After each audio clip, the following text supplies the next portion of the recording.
अस्सलाम सना, क्या हाल है? वालेकुम अस्सलाम। मैं बिल्कुल फिट अल्हम्दुलिल्लाह।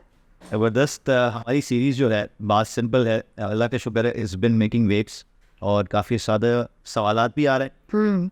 कुछ चंद लोग गाली भी दे जाते हैं, बट खैर वो मसला नहीं है। We already have been money prepare for them for long time. तो ये आज जो मैं बात करूँगा आपसे, मैं थोड़ा सा क्यूरियस हो रहा हूँ क्योंकि अक्सर जब मैं आपसे बात करता हूँ तो आप बोलती फ़ात ये इसलिए हो रहा है कि 6 नीड्स में से एक नीड पूरी नहीं हो रही है। तो जाता है पहले जाने के सना आपने वो मूवी देखी है या आपने वो इंसिडेंट देखा तो आपने कहा हाँ ये वाली नीड पूरी नहीं हो रही, 6 नीड्स पूरी होनी चाहिए। तो ये 6 नीड्स जो है ना, ये मुझे थोड़ा परेशान कर रही हैं। तो मैंने कहा आपसे आज ज़रा इस पॉडकास्ट पे हो ही जाए कि वो 6 कौन सी ऐसी नीड्स है जो रिलेशनशिप में, किसी भी तरह के रिलेशनशिप में ज़रूरी होती हैं फुलफिल करना। मैं इनको कहती हूँ बुनियादी ज़रूरत है। ठीक है, आमतौर से जब मैं बुनियादी ज़रूरतें बोलती हूँ तो दिमाग में आता है रोटी कपड़ा मकान टाइप बातें हैं।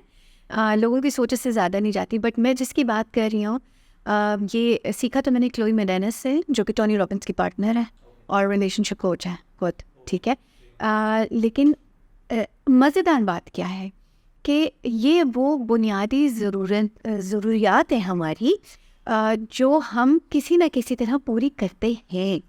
ठीक है, इनकी जो भी चीज़ चाहे वो आदत हो, जैसे सिगरेट नोशी, ठीक है, सुटे मारना, हाँ, शीशा पीना, सही है, या कोई लोग जिस तरह बाहर मुल्कों में अल्कोहल और ऐसी चीज़ों की भी आदत पड़ जाती है आपको, ड्रग्स की। ठीक है, सो आदत, अभी हम डिपेंडेंसी की बात कर रहे हैं। हाँ, मतलब ये मैं सिर्फ इस पॉइंट पे लाना चाह रही हूँ कि ये वो, अगर आप ये बुनियादी ज़रूरतें समझ लें तो आपको अंदाज़ा हो जाएगा कि क्यों आपकी कोई भी चीज़ आदत बन जाती है। फिर चाहे वो इंसान हो कि जिसके साथ आप हैं और आपको उसकी आदत है और अब छोड़ा नहीं जा रहा, 10 तरह के ख्याल आते हैं। ठीक है, सो रिलेशनशिप के इश्यूज बनते हैं, जैसे इसमें माँ बाप भी, रिलेशनशिप में तो माँ बाप भी शामिल है, सारी रोमांटिक रिलेशनशिप। हाँ, इसमें एक बात मैं ऐड करूँगा, मैंने कहीं बड़ा रोज पढ़ा था कि बहुत दफ़ा क्या होता है कि आपका रिलेशनशिप सिर्फ इंसानों से नहीं होता, चीज़ों से, सराउंडिंग से भी होता है, एनवायरनमेंट से भी होता है। फॉर एग्जाम्पल अगर कोई मियाँ बीवी के आपस के रिलेशनशिप ख़राब हैं और एक्सपेक्टेशंस आउट ऑफ ऑर्डर है, ठीक है, तो इसका मतलब है कोई ऐसी चीज़ है, फॉर एग्जाम्पल जैसे दोबारा मैं बार बार इस एग्जाम्पल को बोलता हूँ क्योंकि बहुत पॉर्न एडिक्शन जो है ना बहुत ज़्यादा प्रिवैलेंट। अरे ज़बरदस्त। तो जब पॉर्न एडिक्शन से बंदा बहुत ज़्यादा सब्जेक्टेड होता है ना, तो वो अपनी बैंक से भी इस तरह किसी से एक्सपेक्ट कर रहा है। हाँ बिल्कुल, सही है, और ये मसला है। पॉर्न स्टार्स का जो रिलेशनशिप है वो आउट ऑफ कंटेक्स्ट है, वो हो ही नहीं सकता। That is an art that is being और प्लस वो परफॉर्मेंस है, वो एक्टिंग है, वो उनकी स्किल्स हैं। अगर आप वो एक्सपेक्टेशन अपने स्पाउस से रखोगे, बेगम शौहर से, शौहर बेगम से रखेगा, तो एक्चुअली रिलेशनशिप चला गया बाहर में, फिर तो फ़ायदा ही है ना कोई चीज़। तो एक्सपेक्टेशन डाउन है। ये बिल्कुल वैसे ही जैसे छोटे होते हम डिज्नी मूवीज़ देखते हैं या इंडियन मूवीज़ अगर आप देख के बड़े हुए हैं तो आपको अंदाज़ा होगा कि एक लव का एक डेफिनेशन बन जाता है हमारे दिमाग में। ठीक है, हम वही डिपेंडेंसी एक्सपेक्ट करने लगते हैं। तुम्हारे पास रह नहीं बिल्कुल, सकती। हाँ, और उसमें ना फेमिनिनिटी को इस तरह से इस्तेमाल किया गया कि जैसे सिर्फ एक औरत ना मजलूमी होती है या विक्टिम ही होती है। और बहुत दफा हमारे औरत की बहुत नाम है, अच्छे हाँ एग्जाम्पल होती है, इस तरह होती है, वो होती है, नाम है, हाँ, उफ व्हाट अ डिलेमा है ना। तो मैं इस पे अब जब मैं आपको एक्सप्लेन करना चाहती हूँ वो नीड्स, मैं चाहूँगी हम एक एग्जांपल से शुरू करें। फाद, आपका कोई फेवरेट जिम है? हाँ। वो फेवरेट जिम क्या आपके घर से नज़दीक है? मैं अगर एस बी एरिया में रहता हूँ तो यहाँ DHA में अच्छा खासा डिस्टेंस है ना, तो आप वो आते? हाँ, मैं जब भी DHA आता हूँ मैं ज़रूर कोशिश करता हूँ कि मैं विजिट है ना। तो क्या वो चीज़ है जो आपको बार बार इस फेवरेट जिम में लाती है और इसको फेवरेट बनाती है? आपको पता है कि वहाँ चंद चीज़ें होंगी जो आपको वहाँ मिल जाएंगी, तो आपको एक सर्टेनिटी है, एक सिक्योरिटी, एक एश्योरिटी है कि ऐसा ही होगा, ये प्रिडिक्टेबल है और आपको पता है कि मैं जाऊँगा और मैं वहाँ करूँगा, ठीक है, मेरा वर्कआउट अच्छा हो जाएगा। एक किसी तरह की एक आपको सर्टेनिटी मौजूद है वहाँ पर, यकीन है कि हाँ ये हो, यकीन है बिल्कुल। मतलब आपको ये एतमाद है कि मैं इस जगह जाऊँगा तो ये ज़रूर हो जाएगा। ठीक है, फिर वैरायटी भी है, वहाँ डिफरेंट तरह के लोग आते हैं। आमतौर से जो दूसरे जिम्स में लोग आ रहे होते हैं वो वहाँ नहीं होते। एक सर्टन वैरायटी आपको वहाँ मिलती है, इक्विपमेंट की वैरायटी भी, लोगों की शक्लों की वैरायटी भी, इंस्ट्रक्टर्स की डिफरेंट, बिल्कुल ठीक है। इसी तरह फिर आपको, क्योंकि आप एक फिटनेस कोच हैं, एज अ कोच वहाँ पर अगर आप जाएंगे इन एग्जैक्टली नेटवर्किंग अपॉर्चुनिटी, तो आपको एक सर्टन सिग्निफिकेंस वहाँ मिलती है। क्योंकि आपका एक सर्टन कैलिबर है। ठीक है, सो आपको जो थर्ड नीड जो मैं बताना चाह रही हूँ, वह सिग्निफिकेंस, एक सर्टन इंपॉर्टेंस आपको मिलती है वहाँ, जो आपके ईगो को भी सेटिस्फाई करती है कि हाँ यार देखो, मैंने आई रीच दिस पॉइंट, मैं एक सर्टन लेवल पर पहुँचा हूँ। मैं इसमें थोड़ा सा कैवियाट एक ये देना चाहूँगी कि ज़रूरी नहीं कि ईगो मसाज ही हो, सेल्फ इस्टीम भी बिल्ड होती है ना। इंसान अपने अंदर अपनी ग्रोथ देख के खुद भी खुश होता है।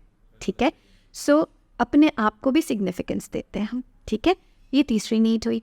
फिर चौथी आपकी नीड पूरी होती है लव एंड कनेक्शन, चौथी नीड है। तो इसमें आप कनेक्ट करते हैं, नेटवर्क करते हैं, लोगों से मिलते, कुछ लोग आपसे मशवरे लेते हैं, और अब मतलब आपकी ये नीड फुलफिल होती है ह्यूमन कनेक्शन की, सोशल नेटवर्किंग की।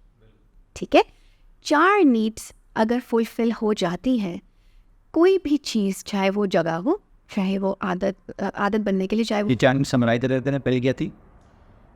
यकीन होना, सर्टेनिटी, वैरायटी होना, इसको अनसर्टेनिटी भी बोल सकते हैं, सरप्राइज एलिमेंट भी बोल सकते हैं, मेन्यू पे क्या क्या है, बोरिंग ना हो, हाँ इंटरेस्टिंग बनाने के लिए। ठीक है, सिग्निफिकेंस यानी इम्पोर्टेंस, आपको जो एक सर्टेन इम्पोर्टेंस आपके अपने लिए चाहिए, और नेटवर्किंग, सोशल कनेक्शन, हाँ इसमें फिर आपका लव, डेडिकेशन, इस तरह की बातें, लॉयल्टी वगैरह, ये सब भी आता है, सारी different relationship human relationship related. ठीक है, ये तो हुई 4 पहली नीड्स।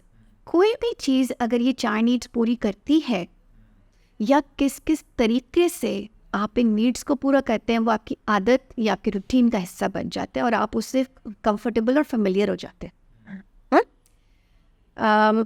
2 और नीड्स हैं, उन 2 नीड्स के बारे में मैं अभी आपको बताती हूँ। पहले इन 4 नीड्स को मैं बिहेवियर से भी रिलेट करती हूँ, और आप ये नोटिस करेंगे, आपने देखे कुछ लोग गुस्सा करते हैं और फिर उनके लिए मशहूर हो जाता है कि ये तो गुस्से वाली है, और वो उसको अपना उस बिहेवियर की साथ, हाँ गुस्सा क्या करता है इंसान के लिए। मैं गुस्से वाली थी ना, तो मैं इस बारे में खुल के बात कर सकती हूँ। हाँ, गुस्सा आपके लिए क्या करता है? आपको यकीन होता है कि मैं गुस्सा करूँगा और मेरा काम हो जाएगा, I will throw a shit fit और I will get this done. तो आपको पता है कि जो रिजल्ट आपको चाहिए वो मिलेगा, क्या करके? गुस्सा करके। दूसरी नीड थी हमारी वैरायटी। कभी गुस्से में मुँह से लोगों की गालियाँ निकलती है, कभी वो चीज़ें तोड़ फोड़ करते हैं। हाँ सही, वैरायटी को आता है, गुस्सा करके वो वैरायटी की भी नीड पूरी हो जाती है, और तमाशबीन के लिए एक सिनेरियो क्रिएट हो जाते हैं। हाँ, ये भी कि जी गुस्सा कर रहे हैं। हाँ मतलब मैं एक बिहेवियर की बात करी थी ना, हर किसी का जो गो टू बिहेवियर है वो इसकी है। ठीक है, सिग्निफिकेंस, मैं गुस्सा करूँगी, लोगों की तवज्जो मुझ पर जाएगी, अचानक से मैं एक इम्पोर्टेंट, उस सिचुएशन में मैं एक इम्पोर्टेंट बंदा बन जाऊँगी। जैसे यासिर भाई ने लास्ट पॉडकास्ट में ना, शादी में कुछ लोग होते हैं जिनका मुंह हमेशा बना होता है। सिग्निफिकेंस, हमें इम्पोर्टेंस नहीं मिली तो हम उस तरह से लेंगे। और लव एंड कनेक्शन, इधर लव तो कम, कनेक्शन ज़्यादा, क्योंकि जिसके साथ आप गुस्सा कर रहे हैं उससे भी एक कनेक्शन है। आपने पता नहीं वो मिसरा सुना है कि नहीं सुना, कि कता कीजिए ना ताल्लुक़ हमसे, कुछ नहीं है तो अदावत ही सही। कहीं ना कहीं कनेक्शन तो है ना, कोई ना कोई। मैं ये मिसरा यूज़ करती हूँ जब कोई बेचारी मुझे बताती है कि उसको अब्यूज़ की आदत हो गई है। अब्यूज़ भी तो एडिक्टिव हो जाती है ना। ठीक है, डिपेंडेंसी क्रिएट हो जाती है कि जी और किसी तरह नहीं तो मैं मारपीट करके ही मुझे तवज्जो मिल रही है। ठीक है, अच्छा ये 4 नीड्स क्योंकि गुस्से से पूरी हो रही है तो इंसान गुस्सा करना क्यों छोड़ेगा? हाँ, मेरा ये कहना होता है फिर सिखाने के लिए, जो मैं बताना चाहती हूँ वो ये कि किसी भी काम को अचीव करने के, अपने गोल को अचीव करने के कुछ अच्छे तरीके होते हैं और कुछ बुरे तरीके होते हैं, कुछ हेल्दी तरीके होते हैं और कुछ अनहेल्दी तरीके होते हैं। गुस्सा एक अनहेल्दी तरीका है, आपको रिजल्ट और तरह से भी मिल जाएगा। मैं कहती हूँ कम्युनिकेशन ओपन करें, मैं कहती हूँ इफ़ेक्टिव कम्युनिकेशन करें, डिफ़िकल्ट कॉन्वर्सेशंस करें। अपने गुस्से को कंट्रोल करना या मैनेज करना आपकी जिम्मेदारी है, अगला बंदा क्यों भुगतेगा आपका गुस्सा? आदतें जैसे सिगरेट नोशी, फाद आपने कभी की? नहीं। कभी नहीं ट्राई की? नहीं। वैसे मतलब काफ़ी लोगों को ये होगा यार झूठ बोल रहा है, लेकिन ये कोई ऐसी चीज़ है जिसमें मैं ब्लंटली सच इसलिए बोल देता हूँ क्योंकि I take pride in myself for this fact कि कभी ठीक है। अच्छा, अगर आप ट्राई करते भी for the sake of trying, क्या वो आपकी ये 4 नीड्स पूरी कर पाती? नहीं। सर्टेनिटी क्या आती है? लंग्स खराब होंगे। हाँ, क्योंकि जो नहीं स्मोक करता ना, मैं उस लिहाज से बता रही हूँ, ठीक है, कि मुझे पता है कि मैं स्मोक नहीं करती तो क्यों, क्योंकि मेरे लंग्स ख़राब हो जाएंगे, ठीक है। इसलिए भी क्योंकि उसकी स्मेल मुझे परेशान करती है, मुझे उसमें कोई वैरायटी नज़र नहीं आती। हालांकि फ्लेवर्ड भी है और हाँ मतलब ट्राई करने की हद तक सही है, बट ऐसे नहीं कि रोज़ आप करने लग पड़ो। मतलब मुझे ऐसा लगता है कि मेरी नीड नहीं है इस चीज़ में, वैरायटी की मुझे नीड नहीं है। फिर सिग्निफिकेंस, हाँ, औरत हूँ, सिगरेट पीऊँगी तो लोगों की नज़रों में तो आऊँगी और यहाँ लोग जज करते ही हैं, तो मुझे why will I take this on me. मेरे लिए ये कोई मेरे पास बहुत तरीके हैं ना इम्पोर्टेंस लेने के। मैं माशाल्लाह काम ऐसे करती हूँ कि मैं अपनी सिग्निफिकेंस वहाँ से अचीव कर लेती हूँ, तो मुझे इस तरह के आपके सेल्फ एस्टीम की ओरिजिनेशन बहुत जगह से आ रही है, उसकी तो ज़रूरत मुझे नहीं है। अनहेल्दी तरीकों पे जाने की ज़रूरत नहीं है। फिर क्या मुझे सिगरेट पीने से कोई कनेक्शन मिल जाएगा? लोग फिट इन करने के लिए भी पीते हैं ना। मैं तो ऐसे, मेरा ऐसे सर्कल उस तरह का नहीं है। मैंने बहुत लेफ्ट आउट फील किया है कॉर्पोरेट वर्ल्ड में, और मैं तो बल्कि ऐसे भी बैठा हूँ कि मैं गाड़ी बैठा हूँ, हम 5 लोग बैठे हैं, 4 खरी हुई सिगरेटें पी रहे हैं, मतलब बाकायदा। मैं समझ नहीं, हाँ, और हम मैं बैठ के सिर्फ इनहेल सिर्फ कर रहा हूँ। पैसे भी हैं, पैसे हो जाए। जैसे कि यार I have to fit in, मतलब मैं क्या कर सकता हूँ? अगर मैं पी नहीं रहा तो मस्त हम बैठना तो ना उनके साथ। और वो पूछते भी, बेचारे पूछते भी थे कि यार वो मसला तो नहीं, तो पीता नहीं है, अब मैं क्या बोलूँगा? नहीं यार। अच्छा, कर्टियस है कि चलो कर्टियस थे, वरना ये भी होता है कि नहीं ट्राई तो करो, पियो तो। हाँ, इंसिस्ट कर रहे, कम उम्र होते हैं ऐसे मतलब वाली से शुरू में किया है, कम उम्र में किया है, लेकिन जब मेच्योर हुआ उसके बाद नहीं। सही। हमने बिहेवियर की बात की, हमने आदत की, अनहेल्दी आदत, अनहेल्दी बिहेवियर, अनहेल्दी आदत जिन लोगों को हो रही है वो ये ज़रूर ख्याल करें कि उनकी ये नीड्स गलत तरीके से पूरी हो रही है, इसलिए वो छोड़ नहीं पा रहे। अच्छा, इससे पहले हम 2 और न्यूज़ पे जाएं। हाँ, मैं चाह रहा हूँ कि हमने जो बिहेवियर्स की बात की अभी रिसेंटली, खैर मैं नहीं चाहता कि ये रिसेंसी से इसका ताल्लुक रहे, मैं चाहता हूँ ये लाइफ लॉन्ग एक लेसन रहे। रिसेंटली इसलिए कहना चाह रहा हूँ कि अभी सोशल मीडिया पे एक वीडियो वायरल हुई है जिसमें एक वालिद साहब जो है अपने बच्चों को मार रहा है। वो बेसिकली शीशा पीते हुए बच्चों को पकड़ रहा है और वो झूठ बोल के गालिबन बच्चे आए हैं और वो पब्लिक में और उनको बेइज्जत करके बहन माँ की गालियाँ दे रहे हैं और उनको मार कुटाई कर रहे हैं। और लोग बेसिकली ये कह रहे हैं कि अच्छा है, निप तब्बट वाली चीज़ हो रही ना कि बुराई को वही को चल दो तो अच्छा है। और आजकल के दौर में भी ऐसे बाप हैं जो, और माँ भी उनकी वहाँ खड़ी हैं, अब जो बेगम है उनकी, वो भी बच्चों को डांट रही है कि ऐसे माँ बाप है जो बच्चों को बिगड़ने नहीं देते। मुझे जहन में सिर्फ ये आया, देखिए हर किसी की अपनी पर्सनल वैल्यू है, अपनी पर्सनल चीज़ है, हम उसमें नहीं जाना चाहते, लेकिन आपने जो गुस्से वाली चीज़ से स्टार्ट किया ना, कि ये भी तो गुस्से का एक वो है ना केस, कि वो आए सबसे पहले नहीं रहूँगी कि आप पूरी हो रही होगी इससे। उनको सर्टेनिटी ये हुई कि जी हम, उनको लगता है कि वो सुधर जाएंगे। हाँ, क्योंकि वो इसी तरह से हमेशा से रहे होंगे। हाँ, मैं सिर्फ ये से एग्री नहीं करती, तो मैं ना मतलब मैं तो आपको पता है कॉन्शियस पेरेंटिंग में बिलीव करती हूँ। अब ये मैंने सीखा है, अपने ऊपर मेहनत की, तो मैं तो चाहूँगी कि ये दूसरे लोग भी करेंगे। मेरे साथ बच्चों को समझने की ज़रूरत है, उनके साथ हाथापाई करके आप वो जो रिजल्ट आप चाह रहे हैं वो तो अचीव नहीं कर पाएंगे, उल्टा आपके रिलेशनशिप को नुकसान होगा। हाँ, मेरा इसमें पर्सपेक्टिव ये है कि ठीक है, हर किसी का अपना तरीका होता है, हम भी पिटे हैं अम्मा से, हम बहुत पिटे हैं, और हम अम्मा से पिटे, हाँ, अम्मा से पिटे हैं, लेकिन रिजेंटमेंट्स आती है ना फिर, और दूरी बढ़ती है। बिल्कुल ऐसे ही है। अब मेरा जो पर्सपेक्टिव वो ये है कि अगर आप इतने स्ट्रॉन्ग हो और आपके फादरली इंस्टिंक्ट पे आपको इतना भरोसा है, तो इतना होना चाहिए कि अगर आपसे तो घूरी भी देना तो आपके बच्चे को पता होना चाहिए कि यार वो गुस्सा। मैं ना इसी स्टोरी पे ना मैं आपको ये चारों नीड्स का बताती हूँ, ठीक है। सो पहला तो आपको एज अ पेरेंट जो मार रहे हैं उनको लगता है कि जी उनको यकीन होता है कि जी अभी सुधर जाएगा, आइंदा नहीं होगा, ये इतना मार दिया, भुट्टा बना दिया और पब्लिकली जलील कर दिया कि आइंदा नहीं होगा ये। दूसरा, वैरायटी उनको इतनी मिल जाती है कि जी कभी हाथ मार रहे हैं, कभी गाली दे रहे हैं, कभी लाइक वैरायटी उनको मिल रही है और खुले आम कर, ठीक है। रेज, ये एग्रेशन है, ये रेज है, ये मतलब उनको इस वक्त ये ख्याल नहीं आ रहा कि नुकसानदेह हो सकता है। उनको लग रहा है कि हाँ एक सरप्राइज एलिमेंट भी है ना, मेजर सरप्राइज एलिमेंट है, कुछ भी कर सकता हूँ, प्लस सरप्राइज एलिमेंट है ना, हमने छापा मारा है ठीक है। है। अच्छा, तीसरी चीज़ थी सिग्निफिकेंट। अचानक से आपकी वीडियो बन रही है, वायरल हो रहा है, अचानक से आपको इतनी इंपॉर्टेंस मिल रही है, न सिर्फ बच्चों से बल्कि जितने लोग हैं वो सब देख रहे हैं आपको।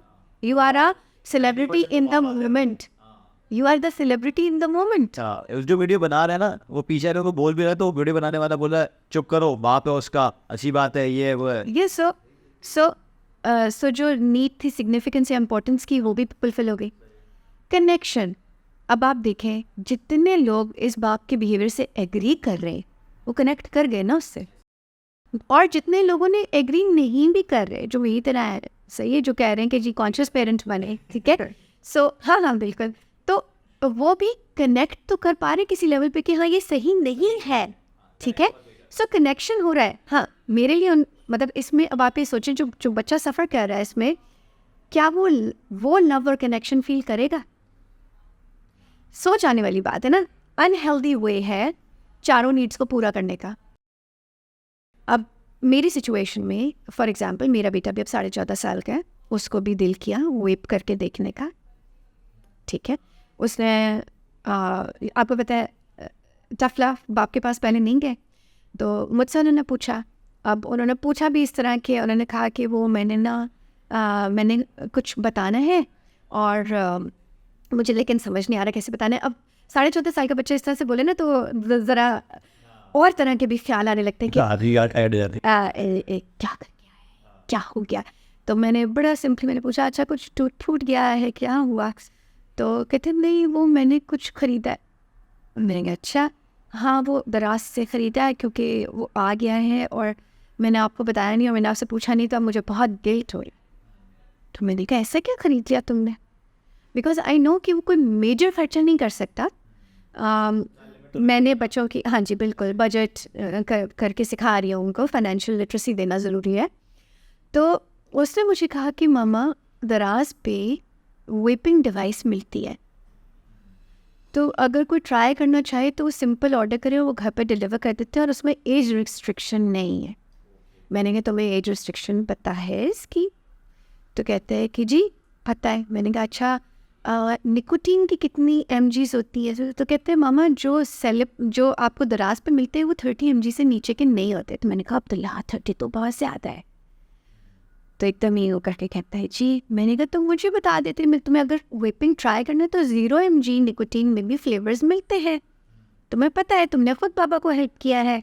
हम गए थे और यासिर ने जब 7.5 साल पहले छोड़ी थी सिगरेट, तो उन्होंने 3 महीने वेपिंग डिवाइस यूज़ करके छोड़ी थी, तो हम ग्रेजुअली उनको निकोटीन के मिलीग्राम्स कम करके 0 पे लाए थे। तो 0 तो मैंने भी ट्राई किया था, for the sake of trying. तो एकदम जो सेंस ऑफ रिलीफ उसके चेहरे पे था कि कोई डांट डपट नहीं हुई, कुछ नहीं हुआ। इधर कहते हाँ अच्छा। तो मैंने कहा हाँ अगर तुम्हें करना ही है तो हम ले जाए, मुझे बताते, बाबा को बताते, हम तुम्हें ले जाके 0 mg वाला दिलाते, तुम बिला वजह में निकोटीन अपने अंदर लोगे। So to cut the story short, तरीका बहुत मैटर करता है। इस तरह की कन्वर्सेशन से आई मेड श्योर, मैं सर्टन हो गई कि ये मुझे ही आके बताएगा भी और मुझसे बात करते हुए झिझकेगा नहीं। वैरायटी क्या है? अच्छा जी चलो उसने आज वेब का हाँ मतलब मैंने उसे सरप्राइज दिया कि भाई मैं कंफर्टेबल हूँ ये बात करने में और इसमें कोई डांट डपट की बात नहीं है। देख सकते हैं हम उसका क्या करना है जो खरीदा जा चुका, बट आइंदा के लिए ये हो गया कि जी there is variety available in what you are looking for, which is a healthier version. I don't agree with vaping क्योंकि उसकी भी अभी रिसर्च पूरी नहीं है और मुझे पता है कि ऐसी तमाम चीज़ों के कोई साइड इफ़ेक्ट्स होते हैं, but being knowledgeable about it is important. तो आपके पास there are other things, variety of other things which are healthier, you can look them up. Significance, अब मैंने सिग्निफिकेंस इस तरह से हासिल की कि जी मैंने डांट डपट नहीं की, उल्टा मैंने कम्युनिकेशन ओपन की। ओके सो अब मेरे बेटे ने सिग्निफिकेंस उसको इस तरह से मिल गई कि जी मामा ने मुझे तो डांटा टपटा ही नहीं, मेरी तो अच्छी कन्वर्सेशन हो गई। तो इम्पोर्टेंस दोनों को मिली और उस काम को भी मिली जो वो करना चाह रहा था। चौथी नीड ऑटोमेटिक फुलफिल हो गई, उसको प्यार भी मिला और उसे कनेक्शन भी महसूस हुआ। मेरी नज़र में चारों नीड्स फुलफिल हुई। मुझे इसलिए कॉन्शियस पेरेंटिंग बेहतर लगती है। उसको ऑप्शन भी मिला, ठीक है, फात आते बाकी 2 नीड्स पे। जो 5वीं जब 4 कोई भी चीज़ अगर 4 नीड्स पूरी कर रही है ना, उसकी आपको आदत हो जाएगी। जब किसी की 4 नीड्स फुलफिल्ड हों तो 5वीं और छठी नीड की तरफ वो खुद सोचना शुरू करता है. 5वीं नीड इज ग्रोथ. जो ग्रो नहीं करता, क्या चीज़ ग्रो नहीं करती फहद, क्या चीज़ ग्रो नहीं करती? उसको नर्चर ना किया जाए, ओके, मतलब रिक्वायर्ड, जैसे रियल लाइफ एग्जांपल दे, क्या चीज़ ग्रो नहीं प्लांट करती? ग्रो नहीं कर रहा, या उसको सोइल सही नहीं मिली, या उसको सही जगह लगाया नहीं गया, या उसको पानी सही नहीं दिया गया, या उसको एनवायरनमेंट सही नहीं दी गई, तो ग्रो नहीं करेगा वो. ठीक है, प्लांट हुआ, एनिमल हुआ, पर्सन हुआ, ठीक है. ग्रोथ हर लिविंग थिंग का एक एस्पेक्ट है. वो लिविंग तभी है जब वो ग्रो कर रहा है. That which does not grow dies. Stagnation इसीलिए लोगों को नफसियाती तौर पे भी नफसियाती दबाव का शिकार करती है.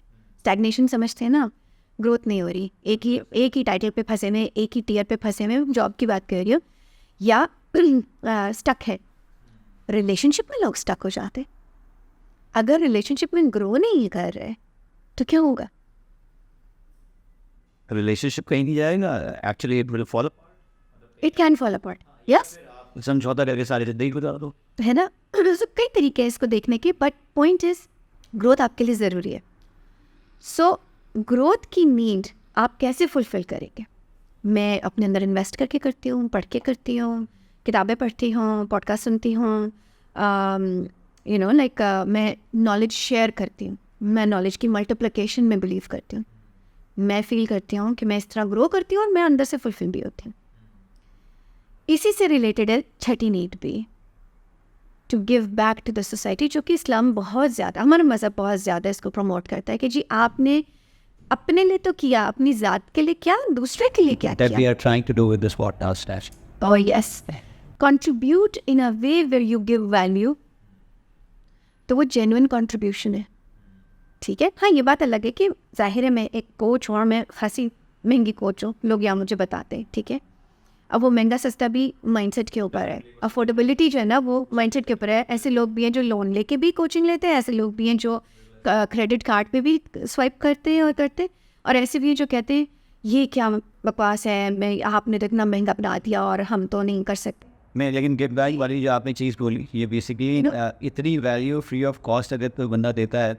और एक बात मुझे काफ़ी अच्छा लगता है कि कितने लोगों ने मुझे कमेंट किया, कितने लोगों ने मुझे मैसेज किया कि यार हमारी ज़िंदगी चेंज होती है, मतलब आप इस तरह की, और बाकायदा इनपुट्स दिए कि यार ये वाली भी चीज़ लेकर आए. और आपका मैंने कभी मना नहीं किया, हम तो चाहते हैं कि और फ्री में कॉन्टेंट दें. लेकिन how you give back to the society.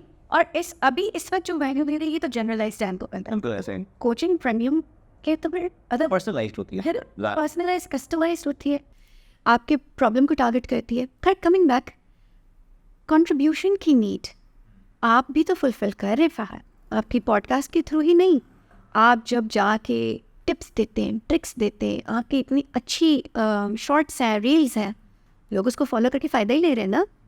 कितने व्यूज़ आ रहे हैं उसमें, right. So not just that, मैं भी जब छोटा सा भी कुछ डालती हूँ, रील डालती हूँ, कुछ भी डालती हूँ, मेरा जो सोशल मीडिया है, anything apart from one-on-one coaching, everything that's out there is free content, my brother. वो किसी की फलाह के लिए है और लोग उससे फलाह ले रहे हैं. मेरे पास भी इनबॉक्स मैसेजेस आते हैं. तो होता क्या है इससे? ये एक हेल्दी तरीका है मेरे लिए सोसाइटी में कंट्रीब्यूट करने का. मुझे बड़ा अजीब सा लगता है जब कोई कमेंट करता है या कोई इस तरह की बात करता है ना कि आजकल जिसको देखो जी माइक उठाया, कैमरा उठाया, शुरू हो गए.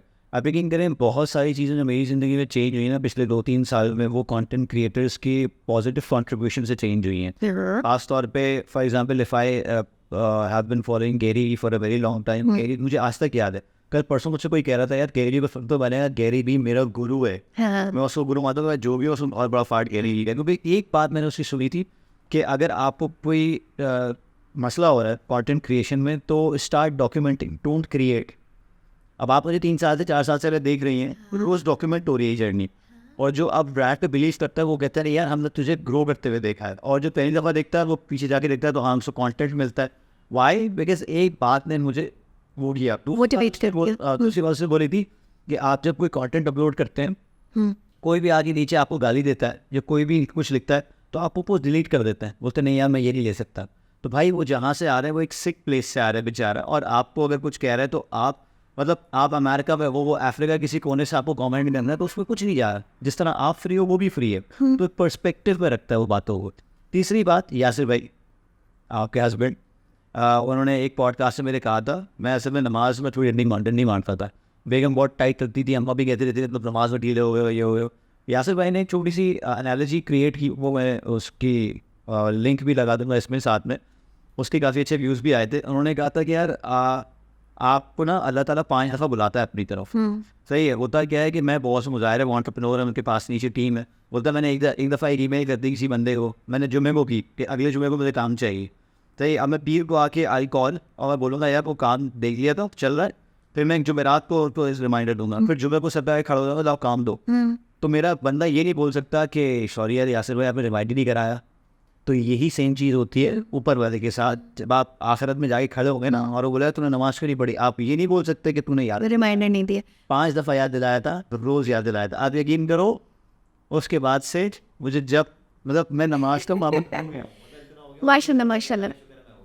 ये बात मुझे कोई मौलवी नहीं समझा पाया। मैं आपको अगर इसी बात को आपकी 6 नीड्स के बारे में बोलो, देखिए अल्लाह मियाँ से लगाओ, अल्लाह का शुक्र है सबका अपना अपना फेथ की जर्नी है, और जो कोशिश कर रहा है अल्लाह करे कि वो मज़ीद अल्लाह मियाँ उसको तौफीक दे।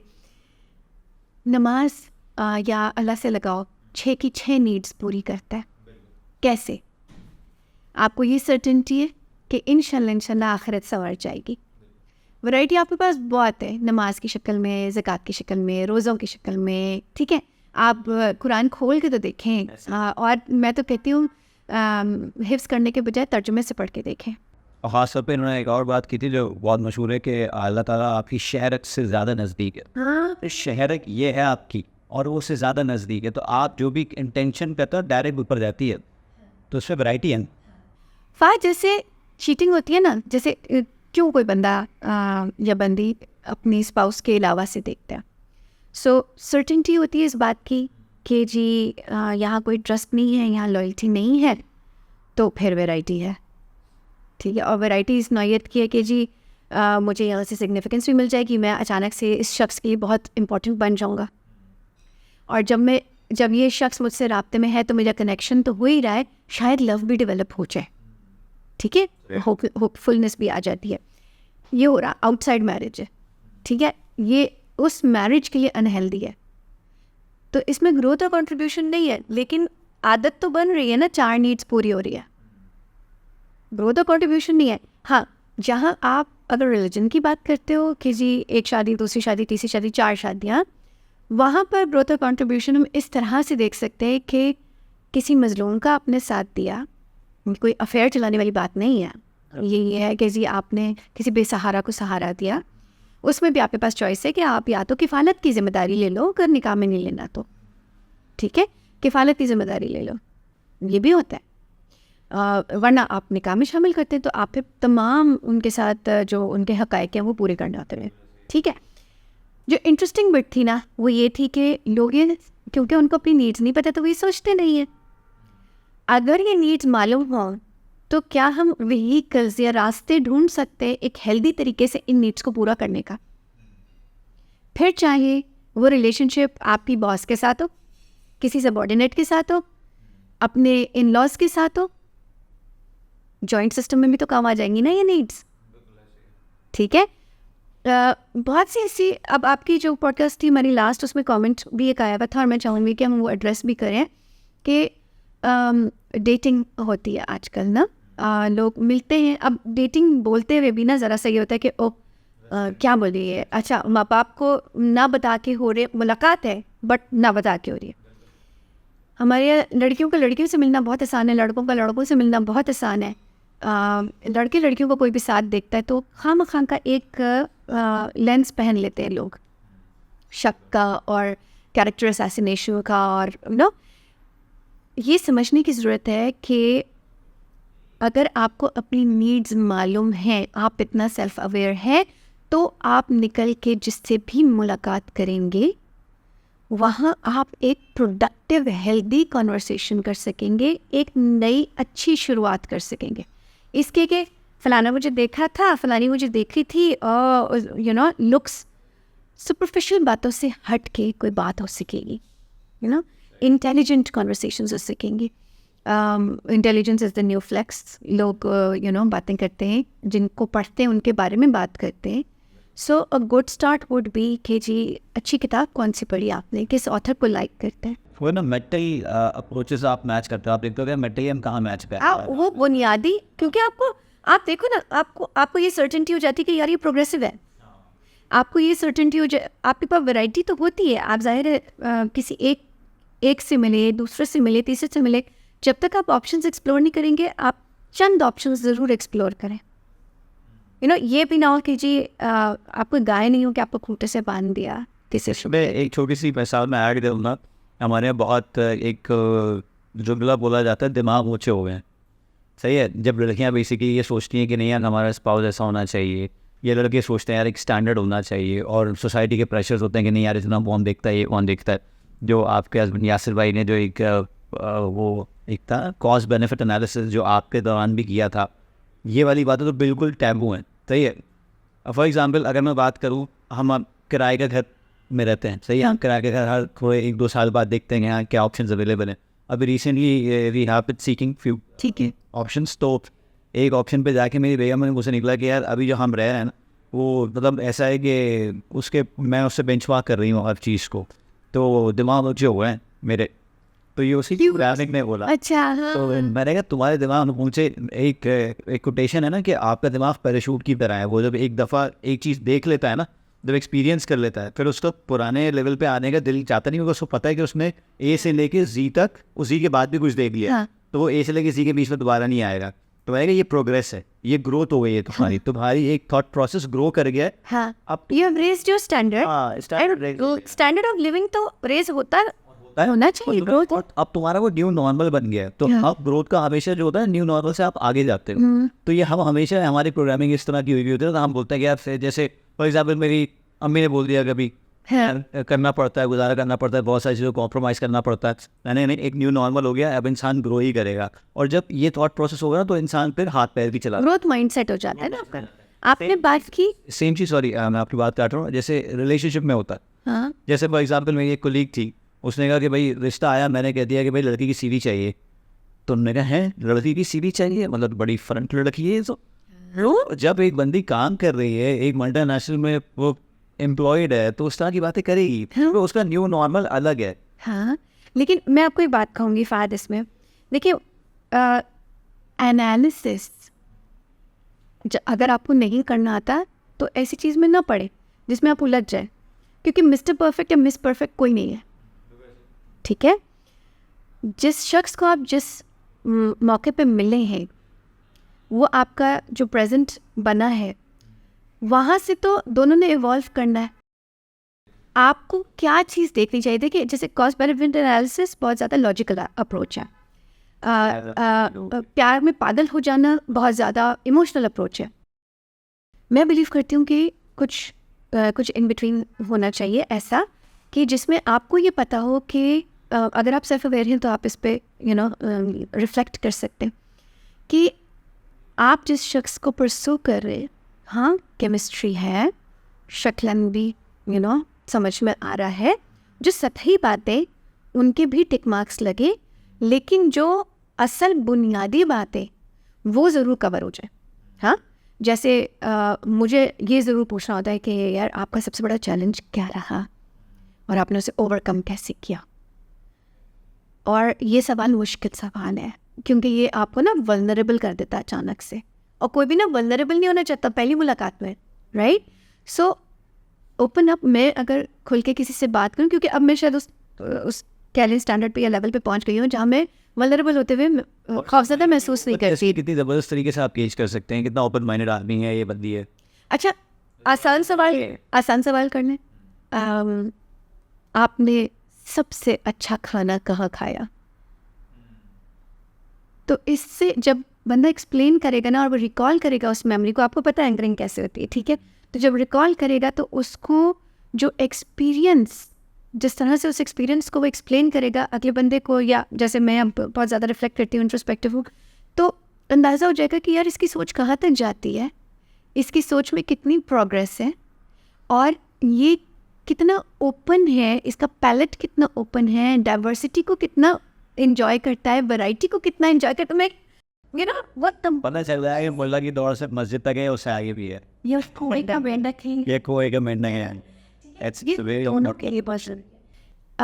ऐसी यू नो फेसबुक पे इतने प्लेटफॉर्म्स हैं, ग्रुप्स हैं जहाँ पर बहुत सी ख़वातीन अपने मसाइल लिख देती हैं और उसके बाद कई ख़वातीन जो कि प्रोफेशनली ट्रेन नहीं है वो जवाब भी दे देती है, और इसका यकीनी तौर पे एक जहनी दबाव और इम्पैक्ट होता है जिसने पोस्ट डाली उस पर।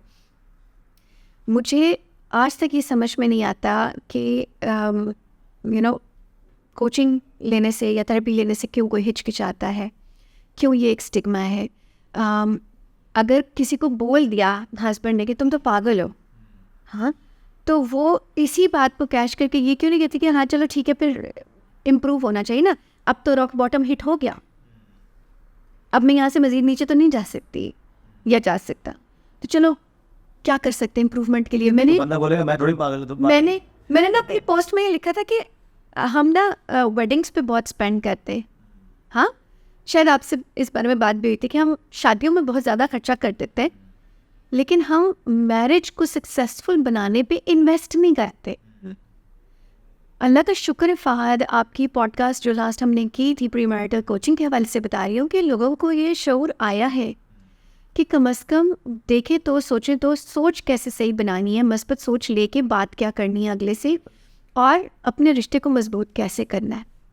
आपने जो ये सवाल बोला ना पहला सवाल से, और ये बड़ा इंपॉर्टेंट सवाल है कि आप यही सवाल कर लें कि भाई आपका एक्सपीरियंस कैसा रहा। फॉर एग्जाम्पल आपने लास्ट टाइम खाना कहाँ खाया और कितना अच्छा लगा आपको, आप एक एक्सपीरियंस एक्सप्लेन करें, या फिर आपका कौन सा ऐसा ज़िंदगी में चैलेंज है जिसको आपने सरपास करके फुलफिल फील कर रहे हैं, हाँ। तो आप उससे पूरा थॉट प्रोसेस आप कर सकते हैं, पूरा एक्सट्रैक्ट कर सकते हैं। फिर आपको पता चल सकता है कि यार ये चैलेंज इतना बड़ा था इसके लिए, फिर आपको उसकी सोच का लेवल भी पता चलेगा कि किस चीज़ कौन सी चीज़ के लिए ग्रैंड है, कौन सी चीज़ के लिए कोई मसला नहीं है।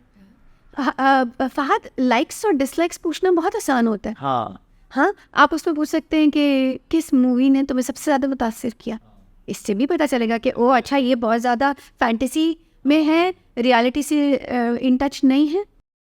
तो मैंने आपको बैक स्टेज ही बताया था कि एक लड़के ने मुझे फ़ोन किया था, मुझे फॉलो करता फेसबुक पे, उसने मुझे कहा कि मेरा निकाह हुआ है 2 साल हुआ है, हाँ। अब मसला सारा है कि लड़की पढ़ी लिखी नहीं है, ठीक है, और मैं वहाँ करना नहीं चाहता।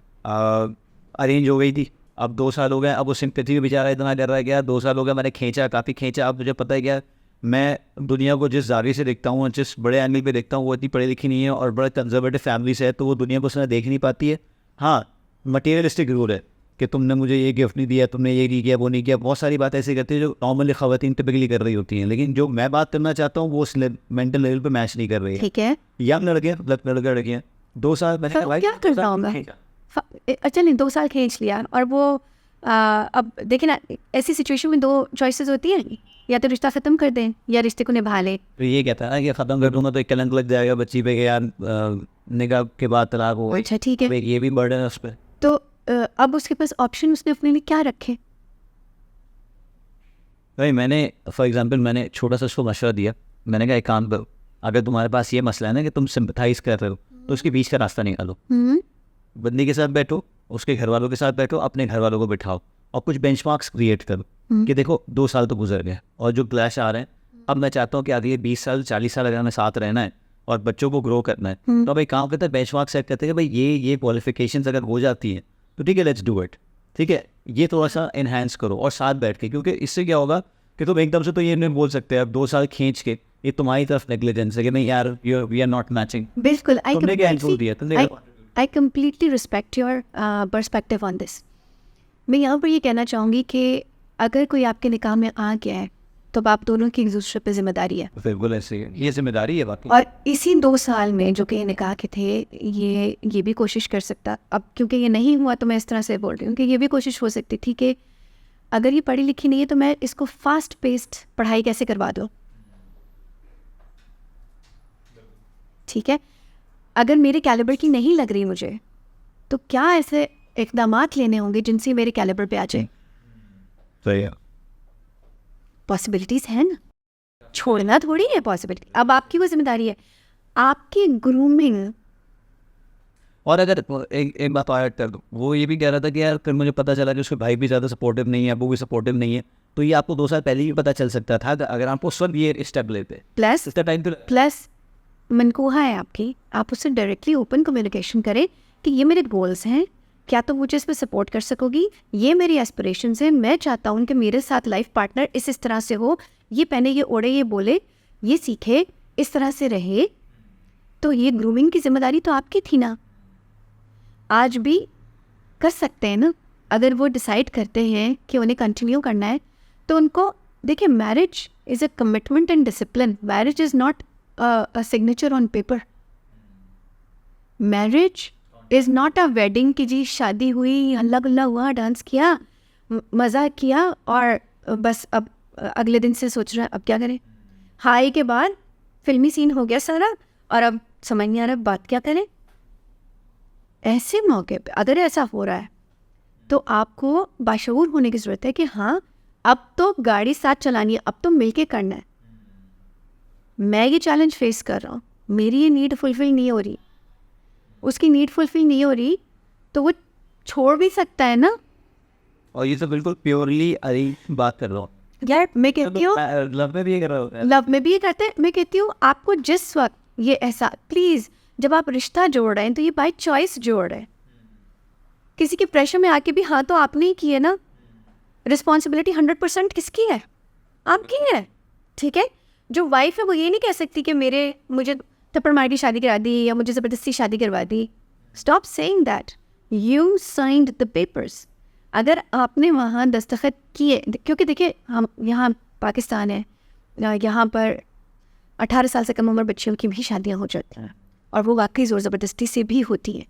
मतलब रो के ऐसे वीडियोस वायरल हुए हैं कि बच्ची के जानबूझ के दस्तखत करवाए जा रहे हैं, अंगूठे लगवाए जा रहे हैं, ठीक है। मैं उन जातियों की बात नहीं कर रही, होती हैं वो, लेकिन मैं इन चीज़ों की बात कर रही हूँ कि अगर किसी को आपने निकाह में लिया है और आप एक है शोविनिस्ट मेल हैं और आप वो जिम्मेदारी उठा सकते हैं, तभी तो शादी हुई है, या आपसे एक्सपेक्टेशन माँ बाप की है कि अब आप ये जिम्मेदारी उठाएंगे, तो लाइक मैन अप। मैं तो औरतों को भी कहती हूँ यार, gear up, become self aware, अपनी बग़ैर बदतमीज़ी के, बग़ैर चीखम चाहे के, बग़ैर शिट फिट्स थ्रो किए एक्सप्रेस योर इमोशन, सप्रेस या रिप्रेस ना करो। इस बहुत से घरों में अभी भी ऐसे होता है कि आप अपना कंसर्न ना माँ बाप को नहीं कह पाते, इस उसमें कि यार मेरे माँ बाप को तो ये सहूलत थी नहीं या उन्होंने हमारे लिए सैक्रिफाइस किया, तो मैं अब कैसे कर लूँ। फॉर एग्ज़ाम्पल, छोटी सी एग्जाम्पल देती हूँ। अगर किसी की शादी होने जा रही है, जहेज़ एक मसला ही बना रहता है हर वक्त, ठीक है। मेरी खुशी से मेरे पेरेंट्स अगर मुझे कुछ देना चाह रहे हैं तो अज़राही तकल्लुफ़ या थोड़े स्टर्न तरीके से मेरे ससुराल वाले कह सकते हैं कि नहीं जी हमें कुछ भी नहीं चाहिए बच्ची से, but in order for me to own my things, मैं चाहूँगी कि हाँ मैं कुछ तो लाऊँ ना, बिस्तर वगैरह जो भी कुछ है जो मेरे आइटम्स मैं चाहती हूँ जिनसे मुझे कंफर्ट मिल सकता है, जिसमें एक छोटा फ्रिज हो सकता है, AC हो सकता है, TV हो सकता है, जो मेरी ज़रूरत की चीज़ें जो मुझे लगती हैं कि मैं अपने कमरे में कंफर्टेबल हो जाऊँ, ठीक है। हालांकि भरा घर है, जॉइंट सिस्टम है, सबके पास सब कुछ है, हर चीज़ मौजूद है, तो उनकी नज़र में बाकी ज़रूरत नहीं है, अल्हम्दुलिल्लाह घर पे चीज़ें मौजूद हैं, आप इस्तेमाल करें। बट जो इनिशियल झिझक होती है उसकी वजह से एक लड़की कंफर्टेबल फील नहीं करती। एक पहलू ये है कि जी डिमांड लिस्ट आ जाती है, ठीक है, और वो या वहाँ ये नहीं देखा जा रहा था कि ये बेचारे अफोर्ड कर भी सकेंगे कि नहीं कर सकेंगे, और उस वक्त फिर ये तराजू हो रहा था कि चलो लोग अच्छे हैं उधार मांग के कर दो। दोनों तरीक़ों में सैबोटाज कौन हो रहा है? वो दोनों जिन दो की शादी हो रही है, क्योंकि उनसे तो किसी ने पूछा नहीं है या उन्होंने अपने आप को सही से वॉइस नहीं किया। इससे पहले कि चाहे अरेंज हो चाहे लव हो, इससे पहले कि फैमिली का इन्वॉल्वमेंट हो, वो फैमिली जिसको आप अपनी साइड पे इस्तेमाल करने के लिए ये अपने पेरेंट्स को बताए ताकि वो आपकी सपोर्ट करें, तो फिर एक वॉर शुरू हो जाती है। Why? Learn to voice yourself. Why would you get into a conflict? Why do you want to go into a war? होता है, झगड़े होते हैं, नॉर्मल है, हाँ, लेकिन इस चीज़ को नॉर्मलाइज ना करें कि छोटी छोटी जो पेटी बातें जिनको आप सिंपल तरीके से हल कर सकते हैं उनको आप उलझा दें, राई के पहाड़ ना बनाएं। कॉल अ स्पेड, यानी मैं बहुत सी ऐसी मिसालें दे सकती हूँ। अब मैं जनरलाइज बात कर रही हूँ। कुछ लोग कुछ फेस कर रहे होंगे, कुछ लोग इसी वजह से कि वो अपने आप को वॉइस नहीं कर पाते, उनकी एक्सपेक्टेशन से वो डिसअपॉइंटमेंट फील करता है। क्यों? क्योंकि उनकी एक्सपेक्टेशन सेट हुई होती है कोई मूवी देख के, कोई किसी फैमिली में किसी को देख के, अपने घर वालों को देख के कुछ एक्सपेक्टेशन सेट होते हैं। क्योंकि जो शादी करके आ रहा है, किसी और घर से आ रहा है, उसके अपब्रिंगिंग का कोई और बातें थी, कुछ और सिलसिले थे। बुशरा और आप कज़न हैं, लेकिन बुशरा के वालिदैन ने जिस तरह से उनको बड़ा किया और आपके वालिदैन ने जिस तरह से आपको बड़ा किया, फ़र्क हो सकता है, तरबियत में फ़र्क हो सकता है। एक लड़के के साथ टफ लव भी शो होता है, लड़की के साथ ज़रूरी नहीं है हो, ठीक है। सो तरबियत और अपब्रिंगिंग फ़र्क हो सकती है, माहौल फ़र्क हो सकता है। जब ऐसे दो लोग आके मिल रहे हैं तो वो अपने तरीके से और आप अपने तरीके से एक चीज़ को सुलझाएंगे, एक कॉन्फ्लिक्ट का सोल्यूशन देंगे।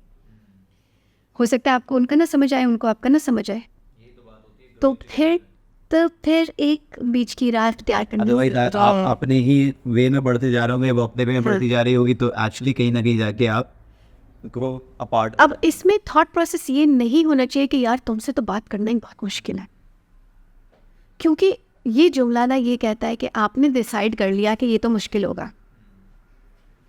क्यों ये नहीं बोल सकते थॉट प्रोसेस में कि यार इसका बीच का रास्ता देखते हैं, अच्छा चलो क्या बर्दाश्त की क्या लिमिट सेट हो सकती है। या जैसे मैं अपनी मिसाल दूँ, अगर मैं स्ट्रगल करती हूँ 2-3 चीज़ों से, ठीक है, मेरी और यासिर की रिलेशनशिप में मैं स्ट्रगल करती हूँ। मेरा एक सर्टन असर्टिव टोन है फहद, ठीक है, और मैं यासिर से बहुत ज़्यादा कम उम्र तो हूँ नहीं, हम लोगों में बहुत कम फ़र्क है, 3 मंथ्स हार्डली, जो कि किसी की नज़र में कोई फ़र्क है भी नहीं, ठीक है। सो जो आप जनाब या जो एलिमेंट ऑफ रिस्पेक्ट है वो मुझे ऐड करना होता है और वो मैं ऐड करती हूँ, ठीक है। लेकिन उसके बावजूद कहीं ना कहीं दिमाग में तो ये रहता है ना कि हम बराबर के हैं, ठीक है। सो मेरे लिए ये बहुत मुश्किल होता है फिगर आउट करना कि कहाँ मुझे एज अ दोस्त बात करनी है हम उम्र, और कहाँ मुझे एज अ वाइफ बात करनी है। तो मेरे लिए डिफ़िकल्ट होता है। और डिफ़िकल्टी शो कैसे होती है, मैं कोई चीज़ें फेंकती नहीं है, एग्रेसिव नहीं है, मैं तोड़ फोड़ नहीं करती, लेकिन मुझे अगर कभी किसी चीज़ का इजहार करना होता है तो मेरी टोन फ़ौरन बदलती है।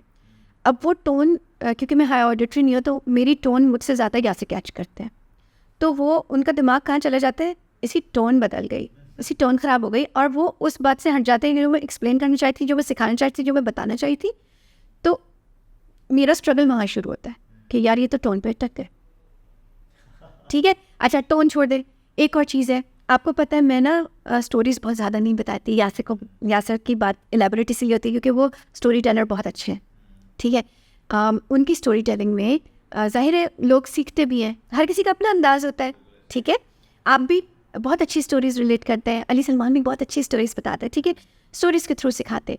मैं टू द पॉइंट बात करती हूँ, तो अक्सर क्या होता है कि यासिर कोई बात कर रही हूँ और अगर वो मेटाफोर यूज़ करना शुरू हो जाए या वो एग्जांपल देना शुरू हो जाए ना, तो मेरा दिमाग ना उसको जल्दी से क्लोज़ करने की कोशिश करता है, ठीक है। तो मैं मैं उनका जुमला मुकम्मल करने की कोशिश करती हूँ, जो कि उनको तकलीफ़ देता है कि जी यार नहीं ये मैं नहीं कहती। और अक्सर वो जुमला यूज़ करते हैं, दूल्हे से आगे मत भागो। आपके साथ हो सकता है इस्तेमाल किया हो किसी पॉडकास्ट में, यार दूल्हे से आगे मत भागो।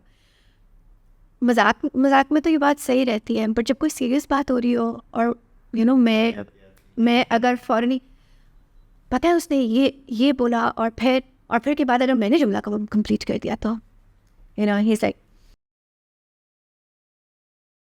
और उस वक्त फिर नेविगेट करना हमारे लिए मुश्किल होता है। Every day very the struggle is very real, every day you have to put in the effort. क्यों? क्योंकि मैं नहीं चाहती कि एक लवलेस मैरिज हो, और लव को डिफ़ाइन करने के कई तरीके हैं। लव सपोर्ट भी है, लव ट्रस्ट है, लव वो कमिटमेंट और डिसिप्लिन है कि हाँ मुझे ये स्ट्रगल इसी शख्स के साथ करना है, क्योंकि इसलिए नहीं कि मैं मजबूर हूँ, क्योंकि मैं इन्हीं के साथ ग्रो करना चाहती हूँ। हाँ, क्या क्या करना पड़ेगा, सोल्यूशन पे भी आते हैं ना। अगर मेरी कोई नीड फुलफिल नहीं हुई, फॉर एग्जांपल उनको लगा कि मैंने उनकी बात कट कर दी या मैंने उनकी बात कंप्लीट कर दिया, उनको या डिसरिस्पेक्ट या I can't figure out exactly, but I can always ask him कि उनको क्या फील होता है। तो जो उनकी फीलिंग है वो उन्हें लग रहा है कि अनफेयर हुआ ना उनके साथ, मैं उसको जो 4 स्टेप्स अपॉलॉजी के होते हैं, अपोलोजाइज करके I can move on. But बात खाली अपॉलॉजी पे ख़त्म नहीं होती, बात जाती है एबिलिटी टू फॉरगिव पे, एबिलिटी टू लेट गो पे। मुझे ना 8 रूल्स ऑफ लव जय शेट्टी की इसलिए भी अच्छी लगी क्योंकि वो खाली ये बात नहीं करता कि जी आप करते चले जाओ, गिव गिव गिव। वो ये भी कहता है कि ये भी देखो कि कहाँ पर you need to let go, कहाँ पर you need to forgive. Forgiveness के बगैर आप बाज़ वक़्त आगे बढ़ भी नहीं सकते ना। और forgive but don't forget so that you can learn from it. आप सीखें ज़रूर, मिस्टेक्स सबसे होती हैं, सबसे होती हैं। हाँ, मैं क्योंकि इसको बहुत ज़्यादा बोलती हूँ और बात करती हूँ, तो मैं कहती हूँ फॉरगिवनेस को बढ़ाइए, अपने अंदर टॉलरेंस बढ़ेगी, पेशेंस बढ़ेगी, तो फॉरगिवनेस भी बढ़ेगी। फॉरगिवनेस के तरीके भी है, अपने आप को भी फॉरगिव करना होता है। बाज़ वक़्त हम अपने ऊपर हार्ड होते हैं, अपने आप को फॉरगिव नहीं करते। ये बिहेवियर है और ये बिहेवियर में आप लूप करेंगे अगर वो चारों नीड्स फुलफिल्ड हैं। अनहेल्दी तरीका है, अनहेल्दी बिहेवियर है, तो अनहेल्दी तरीके से वो चारों नीड्स फुलफिल हो। थैंक यू वेरी मच सन। ये बड़ा फ्रूटफुल सेशन रहा, ख़ास तौर पे जो मैं 6 बातें जानना चाह रहा था शुरू की। बिल्कुल ऐसा है जैसे MBA में हम मैस्लोज हायरार्की ऑफ नीड्स पढ़ते हैं, ऊपर जाके सेल्फ एक्चुअलाइजेशन होती है, तो कहीं जाके ग्रोथ आ रही होती है। बट बहुत सारे सबसे इम्पोर्टेंट जो लेसन इसमें मैंने एक्सट्रैक्ट किया वो ये है कि आपके सवालात स्ट्रॉन्ग होने चाहिए। खास तौर पे जब आप रिलेशनशिप इनिशिएट कर रहे हैं, तो जितने लड़के लड़कियां मुझसे पूछते हैं कि यार हमने पहले भी बात की है कि सवाल किस तरह करें, तो अगर यही सवाल आप कर लेना कि आपने कौन सा सबसे बदतरीन चैलेंज आपके लिए रहा हो और आपने किस तरह ओवरकम किया, क्या एक्सपीरियंस था आपका, तो ये सवाल करने मतलब ये एक पंच लाइन है जो पूरे पॉडकास्ट को कंक्लूड करती है। बड़ा पावरफुल सवाल है। इससे बेसिकली आपको पता चल जाएगा कौन कितने पानी में है, मेंटल कैपेसिटी क्या है और इमोशनली कितना हाई है, और आप उनके साथ ग्रो कर सकेंगे कि नहीं, और किस चीज़ को वैल्यू करते हैं, किस चीज़ को वैल्यू नहीं करते, तो ये बड़ी इंपॉर्टेंट चीज़ है। तो थैंक यू वेरी मच। इंशाल्लाह अगले दफ़ा हम 5 लैंग्वेजेस ऑफ लव पे बात करने वाले हैं मेरे ख्याल से, तो वो भी इंटरेस्टिंग होने वाला है। कुछ चीज़ें ओवरलैपिंग भी होंगी, बट डेफिनेटली हमारी ऑडियंस के लिए इसीलिए फ़ायदेमंद होंगी कि कुछ चीज़ें रिपीट होने की ज़रूरत है बार बार के लिए, ताकि उनको पता चले होगा। मेरा ख्याल है क्योंकि ओवरलैपिंग है तो हमको शायद पार्ट 2 ही कर लेना चाहिए फहाद इसी का, क्योंकि मैं उसी से रिलेट करूँगी उसको। तो मिलते हैं इंशाल्लाह अगले एपिसोड में। जब तक के लिए मुझे उस समय को इजाज़त दें। Thank you so much.